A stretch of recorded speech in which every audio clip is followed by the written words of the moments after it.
अस्सलाम वालेकुम दोस्तों, अपनी नेक्स्ट वीडियो के साथ आपको वेलकम करता हूं।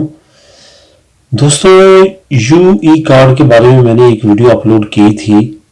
तो उस वीडियो में कुछ मैंने बातें की थी, वो शायद उसमें कुछ मिस हो चुकी हों।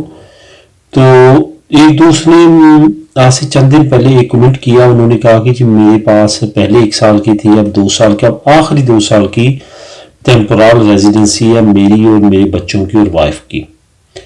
अब क्या करना है कि हमने ज़ाहिर है उन्होंने अब लार्गो दरासियन अप्लाई करेंगे और वो उनको इंशाल्लाह ताला मिलेगी।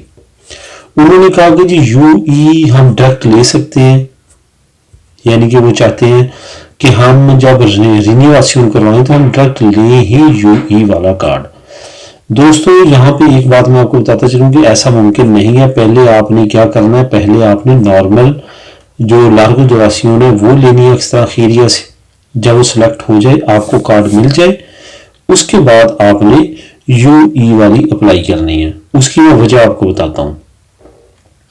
जो लार्गो दरासियन है, अगर आप अभी अप्लाई करेंगे, कुछ दोस्तों के साथ पहले ये मसला बना है कि उनके पेपर ही रिजेक्ट कर दिए गए कि आप यूई वाली जो डायरेक्ट अप्लाई कर रहे हैं उसकी हम आपको परमिशन नहीं देंगे।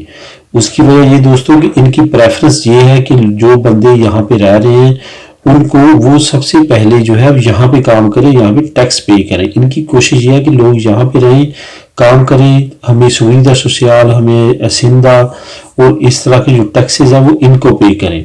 अगर आप यूई वाले लेके दूसरे मुल्क में जाके काम करते हैं तो बहुत कम परसेंटेज है टैक्स की जो इस मुल्क को मिलती है, स्पेन को। यही वजह है कि जब आपने देखा होगा शुरू शुरू में जब यूरोपीय यूनियन ने ये कानून पास किया जर्मनी ने, तो उस वक्त काफ़ी ज़्यादा आसानी थी, लेकिन आहिस्ता आहिस्ता सख्ती से सख्ती होती है। अब 6 महीने तक 10 सूबों में मांगी जाती है सैलरी स्लिपें आपकी नॉमिनल। उसके बाद इसको रिन्यू किया जाता है या इसको दिया जाता है आपको यूई का कार्ड। यहाँ पे एक बात आपने जहन नशीन रखनी है कि कभी भी ये गलती नहीं करनी कि आप अपनी जब लार्गो दरासियन अप्लाई करें तो उस वक्त यूई वाला कार्ड अप्लाई करें। आपने क्या करना है, पहले लार्गो दरासियन वाला पास होने देना है। जब वो इंतरामीते होने के बाद पास हो जाए, आपने उसके बाद उसको रिन्यू करवाना यूई वाले कार्ड पे। वो जैसे आपके पास आ जाएगा, आपने इसकी सारी रिक्वायरमेंट पूरी करवानी है और इसको रिन्यू से मुराद ये है कि इसको चेंज करवाना है आपने उस वक्त यूई के कार्ड पे उनकी रिक्वायरमेंटें पूरी करते हुए।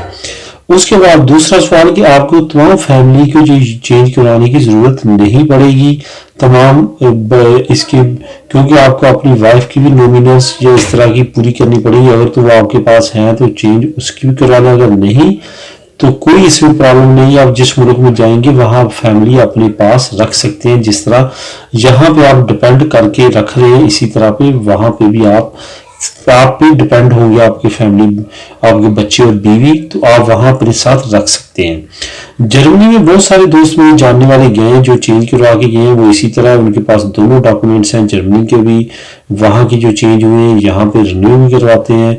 जो लार्गो दरासियन वाला कार्ड रिन्यू करवाने आ जाते हैं, फिर चले जाते हैं और वहां पे काम कर रहे हैं और यहाँ पे ये कार्ड भी उनका साथ साथ चल रहा है। मसला सिर्फ वहीं पे आता है कि आप नेशनैलिटी अप्लाई नहीं कर सकेंगे। नेशनैलिटी के लिए आपने फिर दोबारा उसी मुल्क को देखना है जिस मुल्क में आप जा चुके हैं, जहां का आप ईयू कार्ड लेके काम कर रहे हैं। यहाँ पे एक और आपको ट्रिक छोटा सा बता देता हूँ कि आपने यूई वाला कार्ड जब अप्लाई करना है, कोशिश करें आलता उस वक्त ना करें जब तक आपकी नेशनैलिटी यहाँ जमा नहीं हो जाती। जब आपकी नेशनैलिटी आज फॉर एग्जांपल जमा हुई है, कल आप किसी मुल्क में जाके आलता कर लें, काम करें, कोई आपकी नेशनैलिटी पे इफेक्ट नहीं पड़ेगा, क्योंकि आपने 10 साल पूरे किए उनके कानून के मुताबिक और फिर आपने नेशनैलिटी जमा करवाई है, तो उसके पे आपका कोई हर्ज नहीं होगा, कोई मसला नहीं होगा। ये थी दोस्तों वीडियो जिसमें मैंने आपको बताना था कि यूई का कार्ड कब अप्लाई करना है, कौन अप्लाई कर सकता है और कैसे अप्लाई करना है। उम्मीद है आपको पसंद आएगी वीडियो, और अगर इसमें कोई कमी पेशी रह गई हो तो आप दोबारा कमेंट कर सकते हैं। मैं इंशाल्लाह ताला पूरी कोशिश करूंगा आपके क्वेश्चंस को कवर करने की। मिलेंगे अपने नेक्स्ट वीडियो में एक नई न्यूज़ के साथ, नई इन्फॉर्मेशन के साथ। तब तक के लिए अल्लाह हाफिज़।